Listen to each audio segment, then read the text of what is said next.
ventana del balcón. Pues si oyen así son mis vecinos o las personas que están pasando. Bien, mis hermanos, pues bienvenidos a este viernes 31. Les reiteramos que ya hicimos oración y ya rogamos por nuestro hermano Francisco. Recuerden que está próximo a que le den posiblemente una intervención. Que Dios le bendiga y le guarde, por supuesto, a los hermanos de allá y también a nuestro hermano Alfredo. Ya también suplicamos y a nuestra hermana Gloria para que no falte en ella el ánimo y esté tranquila, que sepa que Dios acompaña a Alfredo en todo lo que pasa, así como también a ustedes y a nuestro hermano Panchito. Él siempre está a nuestro lado. Y bueno, mis hermanos, pues vamos a continuar. Y pues si recuerdan el hilo de los estudios que hemos estado llevando, les estoy invitando a que hagamos estos ejercicios de interpretación. Estamos viendo algunas ideas que, como les comentaba en mis intervenciones anteriores, a veces creo que nosotros del lado de, ahora sí, como cristianos, como diríamos representantes de las enseñanzas de Jesucristo, como quienes nos podemos jactar que leemos los escritos de los profetas, creo que a veces nosotros mismos también nos enredamos y a veces si no somos claros es cuando provocamos, por ejemplo, les comentaba yo en mis otras intervenciones, que pues haya personas que se vuelvan ateas, porque creo que a veces nosotros no explicamos bien. Y si bien es cierto que hay muchos conceptos que pues de momento tampoco tenemos una forma de poder afirmar al 100% porque no tenemos pruebas, o como bien dijo una vez nuestra hermana Verónica con toda certeza y verdad, yo no sé, yo no estuve ahí, y eso es cierto, nosotros no estuvimos ahí y en cierta manera estamos confiando en lo que nos han dejado escrito a lo largo del tiempo, y eso lo debemos de considerar que es también una realidad. A nosotros nos dejaron escritos y en cierta manera nosotros estamos tomando la veracidad de esos escritos, y no por ello quiere decir que no pudieran tener a veces ciertas, quien escribió pudiese tener a veces, pues al final de cuentas escribe de lo que se acuerda también, recuerden, escriben de lo que se acuerda, y no creo que eso le quite validez a las enseñanzas que nos está dejando Jesús, porque por algo, eso también lo podemos comentar en otro estudio, por alguna razón Jesucristo procuró él mismo no dejar escrito nada, o sea, o al menos hasta ahorita así parece ser. Se entiende que Jesús, él de su propia mano no dejó un libro que alguien pudiera decir, este libro lo escribió Jesús de su propia mano, como por ejemplo pasó con las tablas de la ley, pero que curiosamente las tablas que Dios mismo escribió son las que rompió Moisés, y las otras tablas que estaban después de las primeras las escribió Moisés, o sea, las primeras las escribió Dios, pero las rompe Moisés, y las otras tablas, según como nos narra en el Éxodo, Moisés las escribe él. Ahora Dios, digamos que se las dicta, y Dios le dice, bueno, ahora las vas a hacer tú. Y si se dan cuenta, entonces no tenemos un objeto, no hay un objeto el cual uno se pueda jactar y decir, es que ese objeto vino del cielo, o lo escribió directamente Jehová, o lo escribió directamente Jesús. Y obviamente ahorita no voy a profundizar en ese tema, pero yo tengo una idea de por qué eso es así. Yo tengo una idea de que Dios y Jesucristo hacen eso a propósito. Tienen una intención de por qué no dejaron un objeto que pudiese decir uno, a ese lo escribió directamente Jehová o lo escribió Jesús, pero eso lo comentaremos más adelante. Entonces, vámonos con esta idea que ahora quiero comentar para este estudio, y les estoy poniendo ahí, no sé si lo pueden ver, que dice, vamos a hablar del Espíritu Santo. Creo que este es uno de los temas que dentro de todas las iglesias cristianas es donde más encuentro diversidad de interpretación. Y también yo en lo particular, mis hermanas y hermanos, comparto esta idea. ¿Cómo les digo? uno tiene la idea que yo les voy a exponer, obviamente la analizo y me baso en los textos bíblicos. Pero si encuentro a otro, diría yo, compañero o hermano cristiano que piensa diferente, al menos yo tengo la idea de no enojarme, de decir, no tengo por qué enojarme o entrar en discusión. También debo respetar la opinión y la interpretación de otro cristiano, porque creo que más allá como decía yo, más allá de tratar de decir si tengo razón o no, lo más importante es mantener la concordia. No sé si coincidirán conmigo, porque como dice Jesucristo, no nos mandó a que nos peleemos entre nosotros, ¿sí? No tenemos lucha contra carne y sangre, entonces no estamos aquí para pelearnos con ninguna otra congregación. Yo pienso esto, tú piensas esto otro, pues tú estás mal, yo estoy bien. No. Al final de cuentas, cada quien va a responder de lo que cree. Cada quien va a responder de lo que cree. Y es tu responsabilidad, como bien lo ha dicho nuestro hermano Jaime en su estudio anterior. Sí, nos congregamos en una iglesia y eso es importante porque así nosotros podemos encontrar ayuda entre los hermanos, pero el juicio de Dios es individual. Ni mi mamá, ni mi papá, ni mi hermano David, ni mi hermano Catarino, ni Ramón, ni nadie, ni mi abuelita, nadie va a poder justificarme delante de Dios de cómo yo aprendí las cosas. Yo no puedo decirle a Dios, es que así me lo enseñó mi abuelita, es que así me lo dijo Ramón, es que así me lo dijo Juan Arango. No, Señor, ellos pudieron haberme enseñado muchas cosas, pero al final, no sé si ustedes coincidan conmigo, que yo voy a responder por las cosas que yo creí, cómo las estudié yo y cómo las interpreté yo, porque esa era mi responsabilidad, porque así Dios nos ha dado a todos total libertad, mis hermanos. Ese también es un punto por el cual creo que Dios existe, porque veo que a nosotros nos ha concedido una libertad total, a todo el género humano, de que pueda hacer y deshacer lo que sea, pero a su tiempo nos tomará cuentas de qué fue lo que hicimos con esa libertad. Y sí, ahorita cualquier persona puede hacer y deshacer lo que se le antoje, tan así que puede poner en riesgo su propia vida y ningún ángel va a venir a detenerla. Pero al final de cuentas sí, Dios tiene destinado un día en el cual hará un juicio de estas cosas. Entonces simplemente reitero aquí, mis hermanos, que este ejercicio que quiero hacer con ustedes es más bien un ejercicio para que nosotros pongamos a prueba qué tanto hemos leído, qué tanto hemos retenido los textos bíblicos, para que ustedes mismos se puedan hacer una autoprueba, de decir, bueno, ¿cómo podría contestar yo esta pregunta? Y aquí les pongo esa pregunta. Por ejemplo, del Espíritu Santo vamos a hablar muchos temas, pero a ver, les pongo esta para comenzar. Ahora sí, como diría yo, para ponerle sabor al asunto. ¿Cuándo recibe Jesús el Espíritu Santo? Esa es mi pregunta. Yo ya tengo mi respuesta. Y obviamente, ¿cuándo se bautizó? Ok, es una opinión. ¿Alguien más quiere opinar otra idea? Desde que nació. Rápidamente. Desde que nació. Su hermana Jaime o su hermana Rosalba, adelante, rápido. Desde que nació. ¿Alguien más? Gracias. ¿Alguien más quiere opinar? Otra.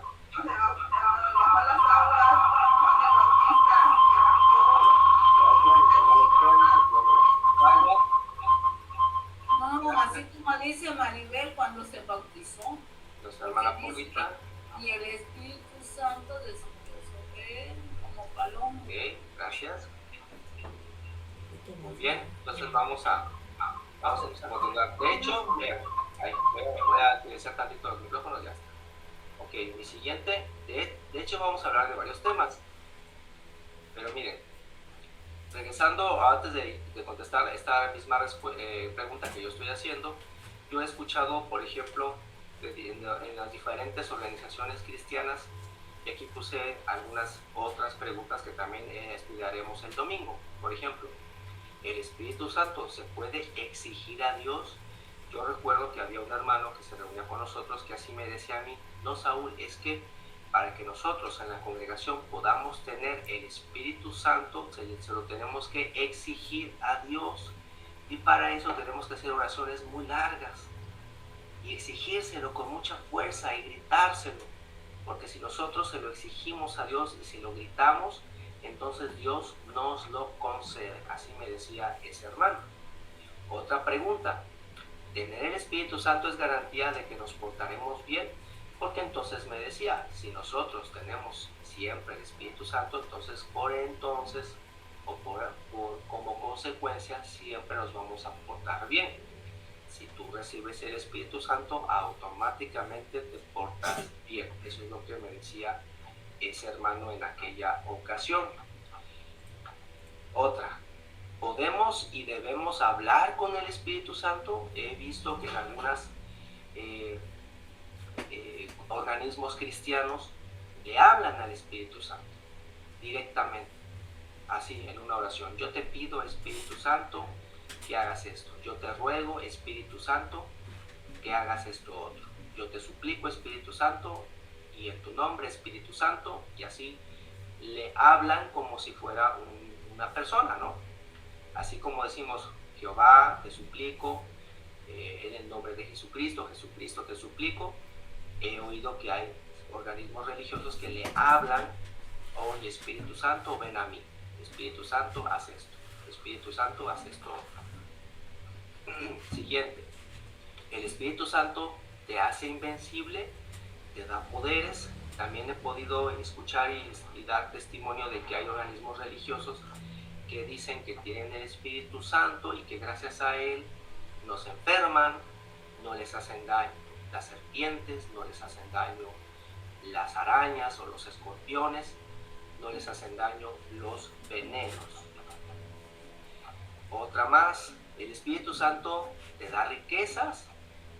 También he escuchado en ciertas organizaciones cristianas que asocian que cuando te llegue el Espíritu Santo, pues te va bien en el dinero. Incrementan tus ganancias, ganas más dinero en tu trabajo, pues tienes más autos y casas y camionetas, y que en la medida que se puede ver esa abundancia es el sinónimo de que Dios con su Santo Espíritu te está bendiciendo. Entonces he escuchado cómo asocian este cúmulo de objetos con la presencia del Espíritu Santo. Y entonces dicen, donde hay pobreza, no hay espíritu. Porque donde está el Espíritu Santo, pues hay abundancia. Así lo he escuchado decir. Otra, el Espíritu Santo te da control sobre los demonios o sobre los ángeles. También he escuchado a organizaciones cristianas referirse a que gracias a que tienen el Espíritu Santo le pueden decir a los demonios que hagan lo que ellos quieren. O que se comunican directamente con los ángeles, que le pueden pedir cosas a Gabriel o a Rafael o a otros nombres supuestamente angelicales, ¿verdad? Y eso se los da el Espíritu Santo. Tienen esa capacidad, de acuerdo a así dicen algunos de ellos. Y bueno, pues aunque parezca inaudito, también he escuchado a veces en algunas organizaciones o sí, centros cristianos decir, bueno, es que da una dádiva. En la medida que tú des una ofrenda más grande, te llega el Espíritu. Si das una ofrenda chiquita, si nada más das 20 pesos, no, ahí el Espíritu no va a llegar a tu casa y tampoco a tu persona. Pero si me das como 20,000 pesos o unos 50,000, entonces sí, te va a llegar el Espíritu y va a llegar rápido. Así es que tú sabes qué tipo de ofrenda quieres dar. Si me das una ofrenda grande, te llega el Espíritu. Entonces básicamente estoy escuchando como si se puede comprar, ¿verdad? Otra más, el Espíritu Santo te hace hablar con los ángeles. Bueno, se parece a la que ya dije antes. Algunos dicen, no es que le demos órdenes, pero pues hablo lenguas angelicales, hablo lenguas que se hablan en el cielo. Así ellos afirman que el Espíritu Santo les permite hablar lenguas, porque ni siquiera dijeron, es que están hablando alemán, o están hablando japonés, o están hablando griego. No, están hablando, de acuerdo a como ellos afirman, una lengua que se habla en el cielo, que la hablan los ángeles, que la habla Jehová, que le hablan del reino de los cielos. Ellos afirman, el Espíritu Santo les da esa facultad. Y por último, que los cura de enfermedades mortales. Si te llega el Espíritu Santo y tienes una enfermedad mortal, te cura. No necesitas ir al doctor, simplemente pídele a Dios, y si Dios quiere, con el Espíritu Santo, te quita la enfermedad mortal. Así he escuchado a organismos religiosos que afirman eso. Y mis hermanos, pues, para el domingo, ¿qué les parece si comentamos cada una de estas y me dirán ustedes qué opinan? ¿Creen que sí o creen que no? El domingo no va a haber, hermano, estudio. Ay, sí, cierto, no hay estudio. Tendrá que ser para el siguiente miércoles. Eso vamos a ver. Pero como que se las dejo de tarea para que digan, ¿y ustedes qué opinan, mis hermanos? Y quiero insistir que si un día, yo tengo por supuesto una respuesta para todas estas. No quisiera decirle la respuesta para no influir en sus respuestas de ustedes, pero sí me queda claro que si escucho algún día a alguien que tiene una respuesta diferente a mí, repito, pues respeto que tengas una opinión diferente, porque al final de cuentas es tu responsabilidad lo que interpretaste. Tú lo leíste los textos de la Biblia, la tienes en tus manos, es tu responsabilidad. No me voy a enojar contigo. Si gustas escuchar, ahora sí que como argumento yo mi respuesta, pues adelante. Si no estás de acuerdo, también lo respeto, porque les digo, lo importante no es entrar en contienda con nadie, pero sí a mí, yo lo que comparto con ustedes, mis hermanos, es que sí es importante hacer estos ejercicios, porque eso nos compele a estudiar, ¿sí? Porque no se trata, vuelvo a decir, yo al menos quiero, mis hermanos, que nuestras respuestas no sean, no me gustaría que por favor, cuando hablemos de esos temas, no me den respuestas de que así me enseñó Mechita, así me dijo Ramón. No, esa no es respuesta. Ellos ya no están aquí, ellos hicieron su labor con todo el corazón y con todo el cariño como mejor pudieron, pero ahora es responsabilidad de nosotros lo que estudiamos. Entonces ya no es de que así me lo dijeron, no. Dime ahora tú cómo lo interpretas, cómo lo estudias tú hoy. ¿Sí? Por favor. Entonces nada de que es que así me lo enseñó. Dime cómo lo estudias y cómo lo interpretas. Pues, adelante, Polita. O Ricardo. No se oye. Que no sé cómo lo vayas a tratar, pero es que el viernes es el primerácimo. Bueno, pues entonces ya sí tienes razón. Entonces ya en algún momento cuando me toque la guardia. ¿Por qué no lo tratas de una vez? No, porque el domingo no hay estudio, por el día de gracia, es día de preparación. No, ¿por qué no lo tratas ahora? El miércoles próximo tienes estudio, Saúl. ¿Dónde? El miércoles próximo tienes estudio. El miércoles sí es estudio, por ahí lo trato. Vamos a ir poco a poco. Y no se preocupen. Pero ya se las puse porque así ustedes pueden ir avanzando en la tarea. Ajá, pero yo no recuerdo todo lo que preguntaste, ¿sí? No te preocupes, yo lo vuelvo a poner poco a poco, no te preocupes. Ponlo, eso para que lo vayamos. Sí, yo nos va a servir de guía. Pero entonces regresemos con esta, porque lo quise poner para que vean cómo hablar del Espíritu Santo es algo muy, muy variado y muy rico. Y en cuanto a temas, o sea, esa es la palabra de la riqueza de los temas que se dan y de las interpretaciones. Entonces vamos a concentrarnos ahorita en mi primera pregunta. Dice, ¿cuándo recibe Jesús el Espíritu Santo? Entonces, aquí siempre lo importante para mí es ir a veces leyendo los textos como decía por ahí una canción, despacito. Vamos a ver. Entonces, primero vamos a referirnos a Isaías 11, del 1 al 5, que ese nos lo leyó ya nuestro hermano en un estudio reciente. Entonces vamos rápidamente. Isaías 11 del 1 al 5. Si alguien lo tiene, a ver, déjenme rápidamente, es que tengo que acomodar mis ventanas. Leo. Adelante, Gloria. Saldrá una vara del tronco de Isaí y un vástago retoñará de sus raíces y reposará sobre el espíritu de Jehová, espíritu de sabiduría y de inteligencia, espíritu de consejo y de poder, espíritu de conocimiento y de temor de Jehová. Y le hará entender diligente en el temor de Jehová. No juzgará según la vista de sus ojos, ni arguirá por lo que oigan sus oídos, sino que juzgará con justicia a los pobres y arguirá con equidad por las manos de la tierra y herirá la tierra con la vara de su boca. Y con el espíritu de sus labios matará al impío, y será la justicia ciento de sus lomos y la fidelidad ceñido de su cintura. Gracias, así es. Aquí en ese primer texto, que es la profecía que ya los dos hermanos en varias ocasiones nos la han leído, precisamente de lo que sería el actuar de nuestro Señor Jesucristo, ¿sí?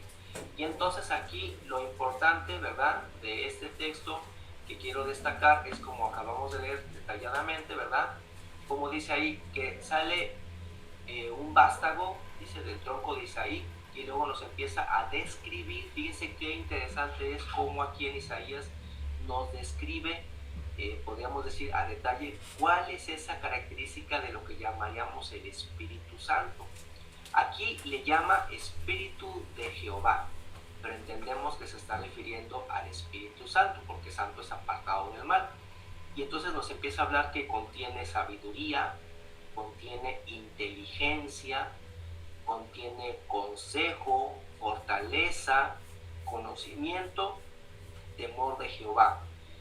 Le dice, le hará entender diligentemente el temor de Jehová, no juzgará la vista con sus ojos, la dirá con lo que oye en sus oídos, porque es muy peculiar que nosotros como seres humanos luego somos muy rápidos a hacer juicio por lo que vemos y a veces por lo que escuchamos a primer oído, y luego no profundizamos realmente las intenciones de las personas. Pero aquí nos está hablando que Jesús no va a ser tan rápido, él sí va a juzgar con, pues precisamente con sabiduría, no dejándose llevar por lo que a veces se ve, ni por lo que dicen los demás, ¿sí?, sino que él analiza con profundidad realmente lo que le pasa a las personas.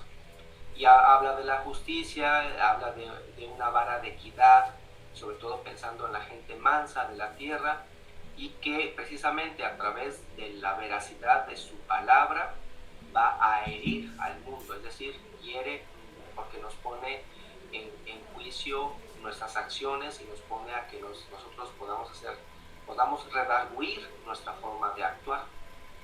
Va con el espíritu de sus labios matará al impío, que ahí está haciendo una referencia estricta a que va a destruir el imperio de Satanás.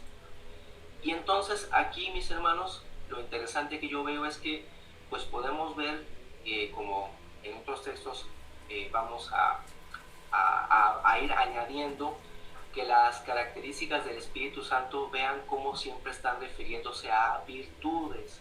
Y yo les pregunto, mis hermanos, esto que aquí se menciona como profecía, díganme si todas esas características no las podemos tener también nosotros. Yo les pregunto, estas características que dice aquí Isaías, ¿acaso no podemos también tenerlas nosotros? ¿O sienten que son muy imposibles de lograr? Yo les pregunto. Como dice, juzgar con justicia, arguir con equidad, entender el temor de Jehová, no juzgar según la vista ni tampoco según lo que escuchemos. A ver, adelante, Rosalba o Jaime. Jehová sea contigo. Bueno, precisamente de eso se trata, como decía nuestro hermano en su anterior estudio, Pablo. Tenemos que trabajar en nosotros para que precisamente el Espíritu nos ayude a someter la carne, que es la que quiere hacer lo malo, y entonces vamos a tener todas esas virtudes que deseamos que nuestro Dios Jehová nos ayude para tenerlas, para aplicarlas, para trabajarlas, para sostenerlas hasta el día en que Él venga. Jehová te bendiga. Gracias, gracias. Ahora bien, mis hermanos, no sé si ustedes alguna vez han escuchado que creo que en el catolicismo se habla de cuando a veces se discuten ideas, luego hay una figura que se llama el abogado del diablo. No sé si han escuchado esa idea.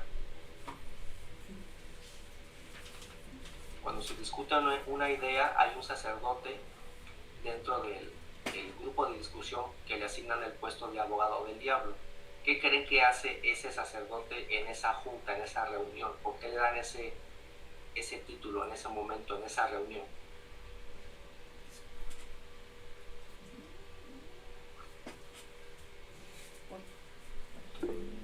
A ver, Pablo. Yo la verdad, te soy sincero, no he visto, no he oído, pero me imagino que es porque habla a favor del diablo, ¿no? Más o menos, digamos que su labor, como bien diría nuestro hermano Pablo, su labor es decir una idea contraria. Si todo el mundo está opinando en una idea, por ejemplo, todos vamos para arriba, entonces él trata de destruir esa idea opinando lo contrario, porque al final de cuentas recuerden que Satanás significa contrario. Y entonces en ese ejercicio de que a veces él intenta debatir con lo contrario, se hace un ejercicio para ver si todo el mundo puede contrarrestar, ¿sí? Contrarrestar esa idea contraria. ¿Sí me entienden? Es como una idea de choque, para ver si lo hemos estudiado bien. A ver, adelante, Polita.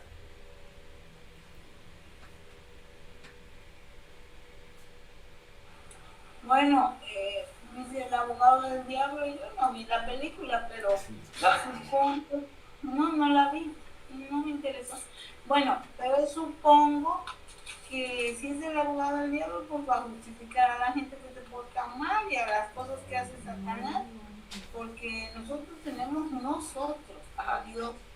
nosotros a ver, tenemos... okay. No va por ahí, Polita. No es que él intente ayudar al diablo a esa persona, se le llama así. No, justificar sus cosas. No, es porque intenta dar la idea contraria para que nosotros nos ejercitemos en ver si podemos defendernos de la idea contraria. ¿Me entiendes?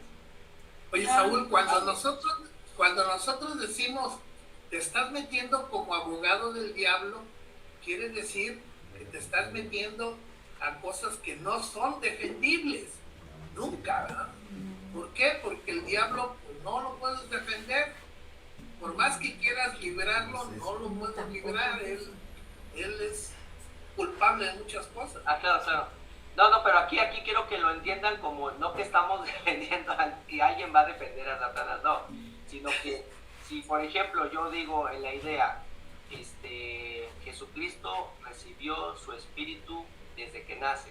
Entonces, por ejemplo, si a lo mejor no les gusta la frase como sonaba, bueno, al menos así lo ejercitan ahí en ese tipo de reuniones en el catolicismo. Entonces dicen, bueno, el abogado del diablo, ¿qué dice? Entonces el abogado dice, no, el Espíritu de Jesús lo recibe desde que se va con María, por ejemplo, ¿no? O sea, da una idea contraria. Y entonces cuando se juntan las dos ideas, el ejercicio de tener dos ideas contrarias es para ver, bueno, a ver, tú encuentra los textos para que puedas defender en tu argumento la idea que quieres exponer. ¿Ya me entienden? Va por ahí la idea. Pero no es que realmente quieran defender al diablo. Pero bueno, vale. Mercedes y Alejandra quieren comentar. Adelante.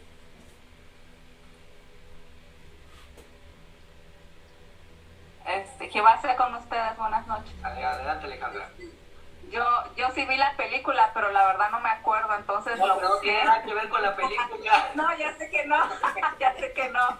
Pero aquí trae una definición que es que es lo que tú mencionas. Dice aquí, figura misteriosa y muchas veces incómoda, la que asume el papel de malo, entre comillas, en una discusión, o como lo define el diccionario, es el contradictor de buenas causas.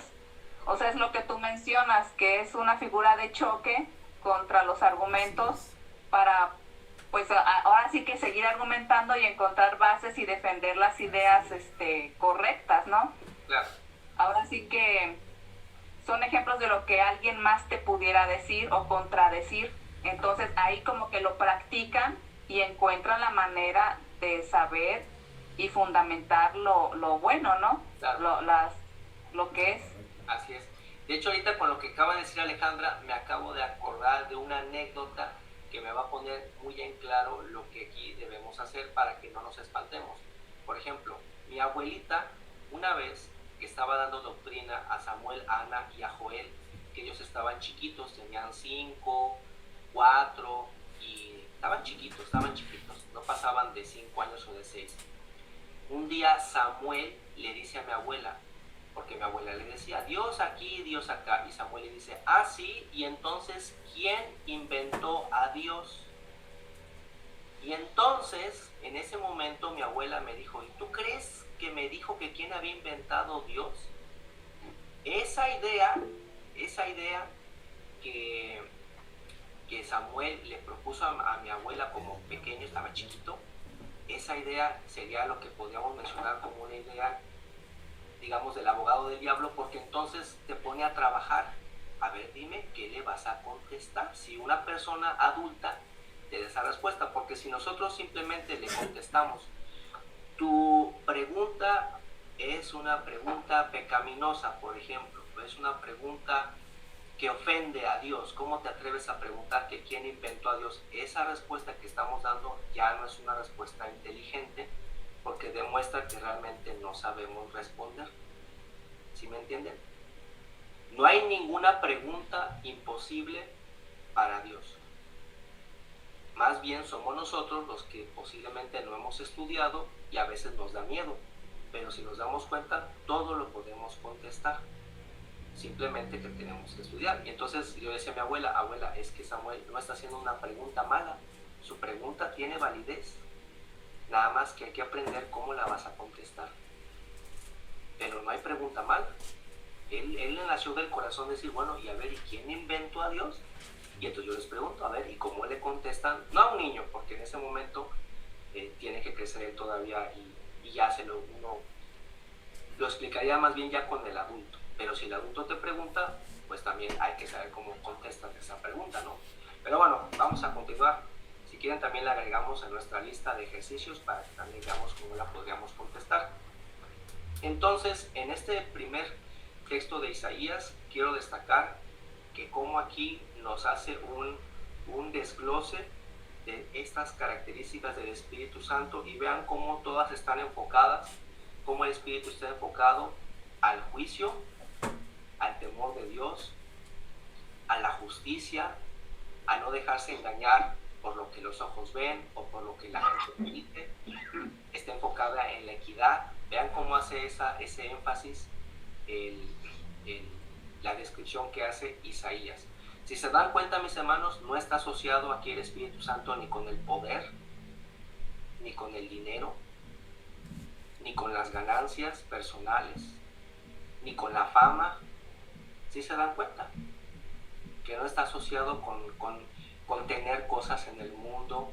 Tampoco está asociado aquí principalmente con que no te vayas no te seas inmune, por ejemplo, que seas inmune a cosas, ¿no? Que no te puedan pasar. Vean cómo ese no es el enfoque que le da a Isaías cuando describe el Espíritu Santo. A ver, entonces regresemos a nuestro siguiente, otro texto más. Ahora vamos a leer sobre el nacimiento de Jesucristo, ¿sí? Vamos a ver qué nos narra sobre el nacimiento de Jesús.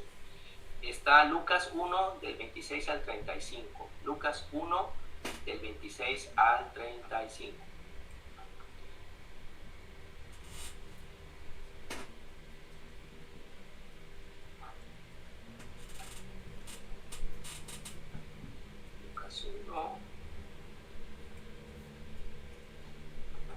No, ¿Cómo que, hermano? ¿Del 26 al 25? Lucas 1 del 26 al 35. Del Leo. 26. A ver, a leer ahora Alejandra. Lea Alejandra. Voy. Y el sexto mes, el ángel Gabriel fue enviado de Dios a una ciudad de Galilea llamada Nazaret, a una virgen desposada con un varón que se llamaba José, de la casa de David, y el nombre de la virgen era María. Y entrando el ángel a donde estaba, dijo: Salve, muy favorecida, el Señor es contigo, bendita tú entre las mujeres. Mas ella, cuando le vio, se turbó de sus palabras y pensaba qué salutación fuese esta. Entonces el ángel le dijo: María, no temas, porque has hallado gracia cerca de Dios. Y he ahí concebirás en tu seno y parirás un hijo, y llamarás su nombre Jesús. Este será grande y será llamado Hijo del Altísimo, y le dará el Señor Dios el trono de David, su padre. Y reinará en la casa de Jacob por siempre, y de su reino no habrá fin. Entonces María dijo al ángel: ¿Cómo será esto? Porque no conozco varón. Y respondiendo el ángel le dijo: El Espíritu Santo vendrá sobre ti, y la virtud del Altísimo te hará sombra, por lo cual también lo santo que nacerá será llamado Hijo de Dios. Gracias, hasta ahí. Entonces, mis hermanos, aquí para darle un poquito de agilidad a este ejercicio que estamos haciendo, les expongo que la respuesta que yo hago en esta interpretación que les hice al principio sobre de cuándo recibe Jesús el Espíritu Santo, pues mi, digamos, respuesta es que Él la recibe, es que Él no recibe el Espíritu Santo, mis hermanos, porque Él es el Espíritu Santo, o sea, Él existe desde antes de la creación del mundo. Él, cuando viene a este mundo, porque creo que esa es la, no sé si ustedes coinciden conmigo que no es lo que dicen, María, la Madre de Dios.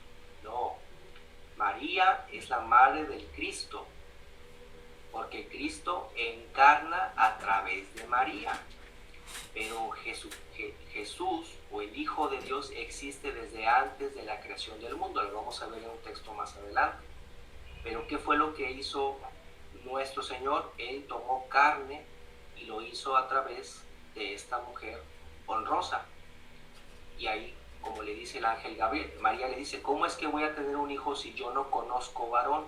Si se dan cuenta, mis hermanos, en la Biblia, cuando se usa el verbo conocer, pues se refiere a cuando la persona tiene relaciones en la pareja. Entonces, cuando María le dice: yo no conozco varón, ¿cómo voy a tener hijos si yo no he estado con un hombre nunca? Porque pues ella es virgen en ese momento.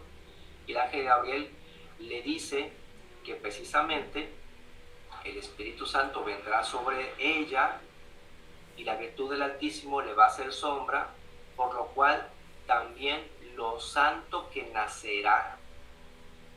¿Se dan cuenta cómo aquí Gabriel se refiere a Jesús, que desde que nace en carne es santo?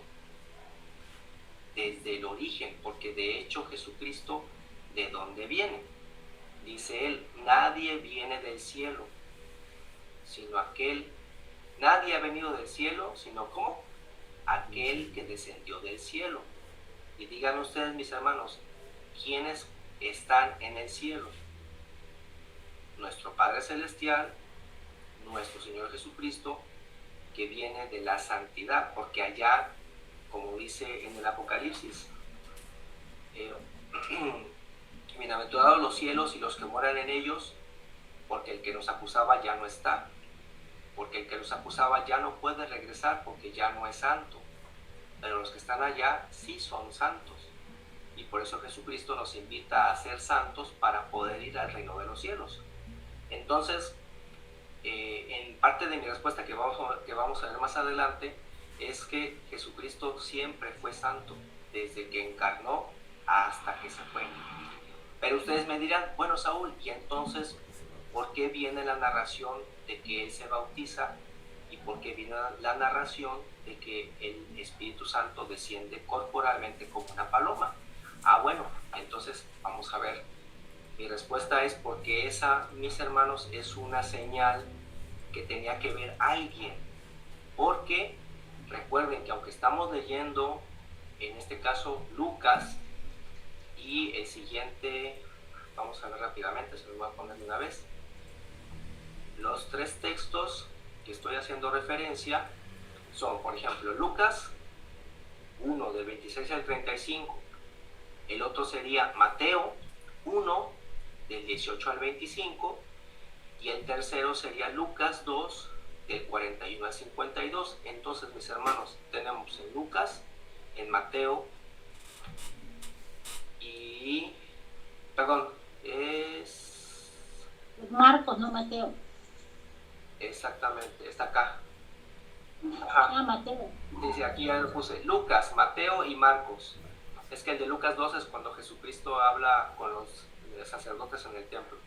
Entonces, a ver, vamos a concentrarnos en Lucas 1, Mateo 1, 18 al 25 y Marcos 1, del 1 al 11. ¿Sí? Entonces, ahí, mis hermanos, yo les pregunto, cuando Jesucristo se bautiza, Lucas, Mateo o Marcos están presentes cuando Jesucristo se está bautizando.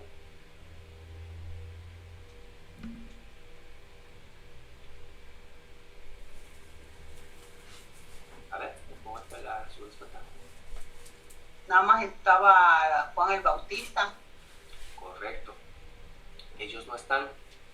Ellos escriben esto después, ¿sí?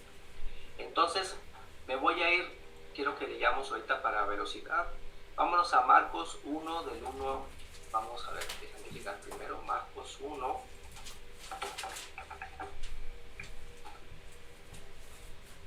¿Dónde está? Aunque esto lo vamos a leer nuevamente en detalle la siguiente vez que me toque.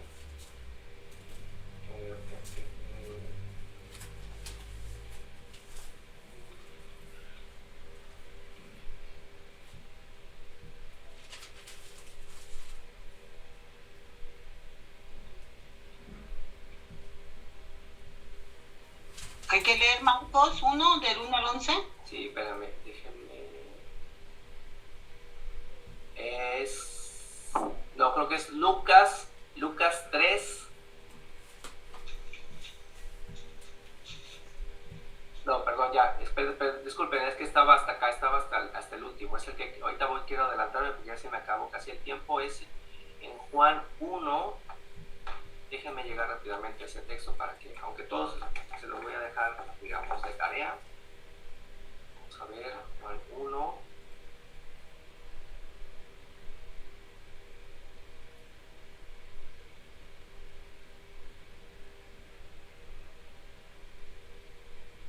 A ver, ya lo encontré. Es Juan 1 del 30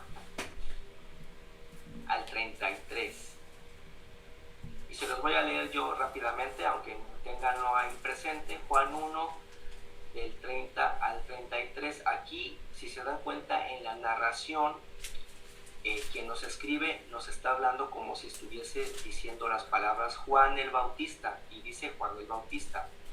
Este es del que dije, tras mí viene un varón, el cual era antes de mí, porque era primero que yo. Les pongo rápidamente en la ventana, ahí está. Ahí está. Este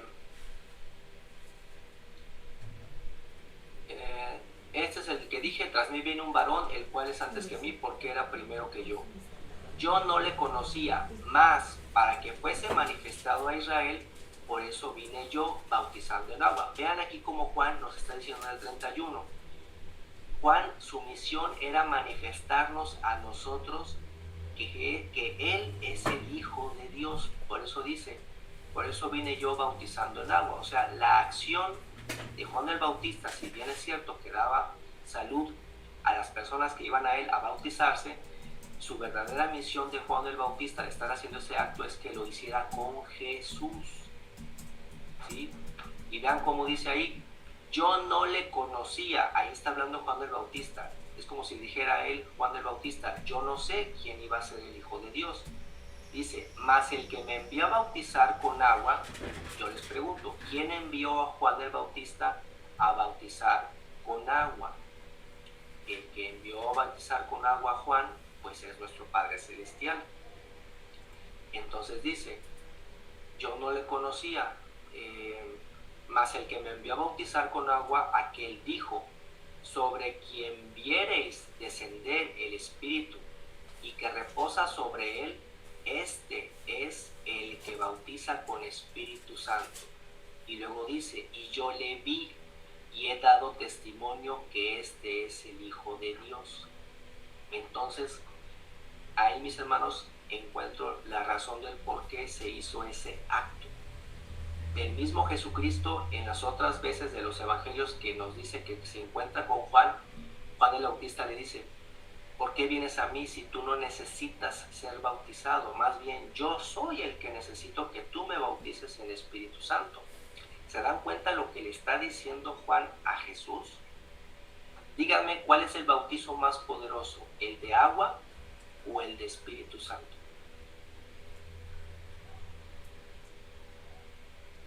Los dos, hermano. A fuerza tenemos que bajar el agua, ¿no? Sí, pero ¿cuál es el más fuerte? ¿Cuál es el bautizo que tiene realmente el verdadero poder? Lo está diciendo Juan. Lo está diciendo Juan, dice, tú vienes a mí y yo soy el que necesito ir a ti porque tú eres el que bautizas con Espíritu Santo. Es decir, el Espíritu Santo no baja porque Juan tenga el poder de que baje a las personas. El que toma esa decisión es Jesucristo. ¿Sí? Por eso cuando Jesucristo nos enseña a hacer el bautizo, nos dice que mencionemos, como lo hacemos precisamente aquí en la congregación, ¿no? Pero el bautizo de Espíritu Santo, que es el que está diciendo ahí Juan, véanlo, ahí lo está diciendo, yo no le conocía, mas el que me envió a bautizar, aquel me dijo, sobre quien viereis descender el Espíritu y que reposa sobre él, este es el que bautiza con Espíritu Santo. ¿Y quién es él? Jesucristo. Él es el que bautiza con Espíritu Santo. Y dice aquí, yo le vi y he dado testimonio que ese es el Hijo de Dios. O sea, para eso fue todo ese acto que se llevó a cabo. Por eso Jesucristo le dijo, deja así, conviene que cumplamos lo que está escrito. ¿Sí? Claro, continuamos en la siguiente vez que me toque la guardia para leer otra vez despacito. Lean esos textos donde se menciona toda la narración del bautizo, todos, y pónganlos y compárenlos y vean cómo sobre todo este último, que es el de Juan 1 del 1 al 34, bueno, está esta parte que estamos leyendo que es el 33 y el 34, nos hace la razón del por qué sí bajó. De hecho, yo aquí puedo comprobar que efectivamente tomó una forma corporal de paloma, lo dice ahí el Evangelio.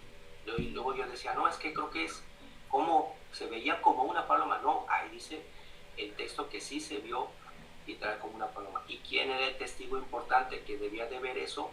Era Juan el Bautista. Él era el testigo importante que tenía que ver eso para después dejarlo como testimonio hacia nosotros. ¿Sí?